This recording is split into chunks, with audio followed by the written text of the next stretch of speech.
Hello everyone, এই যে আমি এখন রেডি হয়ে বেরিয়ে পড়েছি। আর কন্টিনিউয়াসলি 2 দিন থেকে বৃষ্টি পড়েই যাচ্ছে, ননস্টপ, বন্ধ হচ্ছে না বৃষ্টিটা। তো বৃষ্টির দিনে বেরোতে একদম ইচ্ছা করে না। যাই হোক, এখানে তো বের হতেই হবে, যেতে হবে, তার জন্য বেরিয়ে পড়লাম। আর এদিকে এই যে পুরো রাস্তা গাড়ি আসে নাই, এই জায়গাটা নো এন্ট্রি করে দিয়েছে, তার জন্য এই জায়গা থেকে আবার হেঁটে হেঁটে যেতে লাগছিল। এই দুর্গাপূজার জন্য প্যান্ডেল হচ্ছিল এদিকে।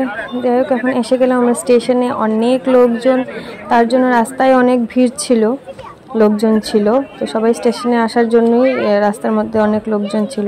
এই যে স্টেশন পুরো একদম ভিড় ভিড়, ছোট বাচ্চা থেকে দৌড়ে একদম বয়স্ক লোকজন সবাই এসেছিল আজকে স্টেশনে, যেহেতু আজকে রাজধানী ট্রেন আসবে বলে সবাই অপেক্ষা করছিল। আজকে ফার্স্ট টাইম হাইলাকান্দি রাজধানী ট্রেন স্টার্ট হচ্ছে, তার জন্য সবার খুব বেশি আনন্দ। এটা সবার জন্য একটা খুব বেশি, হাইলাকান্দির জন্য খুব বেশি আনন্দ মুহূর্ত সেটা।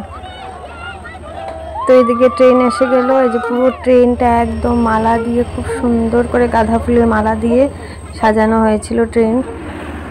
এই যে ভিডিও করেই যাচ্ছি, কিন্তু ট্রেন এত বড় ছিল যে ভিডিও করতে করতে আমার হাত ব্যথা হয়ে যাচ্ছিল, কিন্তু ট্রেন যাচ্ছিলই, এত বড় ট্রেন ছিল। এদিকে সবাই ভিডিও করতে লেগে গেছে।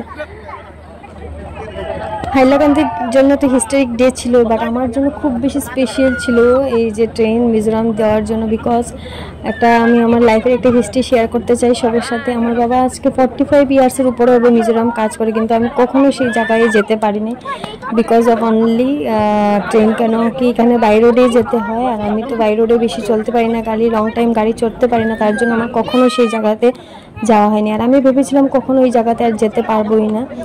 তো আজকে আমার ভীষণ আনন্দ লাগছিল, যেহেতু আজকে ট্রেন এসছে, মনে হচ্ছে না এই জায়গায় এখন যাওয়া যাবে, আমিও যেতে পারবো। স্টেশনে আসার আগে অনেক বেশি চিন্তা করছিলাম যে এত ভিড়ের মধ্যে দুটো বাচ্চাকে নিয়ে যেতে পারবো কিনা। যাই হোক, সাহস করে নিয়ে বেরিয়ে পড়েছিলাম। যাই হোক, আসার পরে দেখেছি এত সিকোয়েন্স করে সবাই লোকজন দাঁড়িয়েছিল, কোনো ধাক্কাধাক্কি কিছু ভিড়াভিড়ি হয়নি। সবাই সুন্দর করে লাইনে দাঁড়িয়ে সবাই সুন্দর করে দেখতেছিল। একদম স্টেশনে এই পাশ থেকে ওই পাশে অনেক লোকজন ছিল। এই ভিডিওটা করা হয়েছিল কালকে শেয়ার করতে পারিনি, তো আজকে শেয়ার করলাম। টাটা।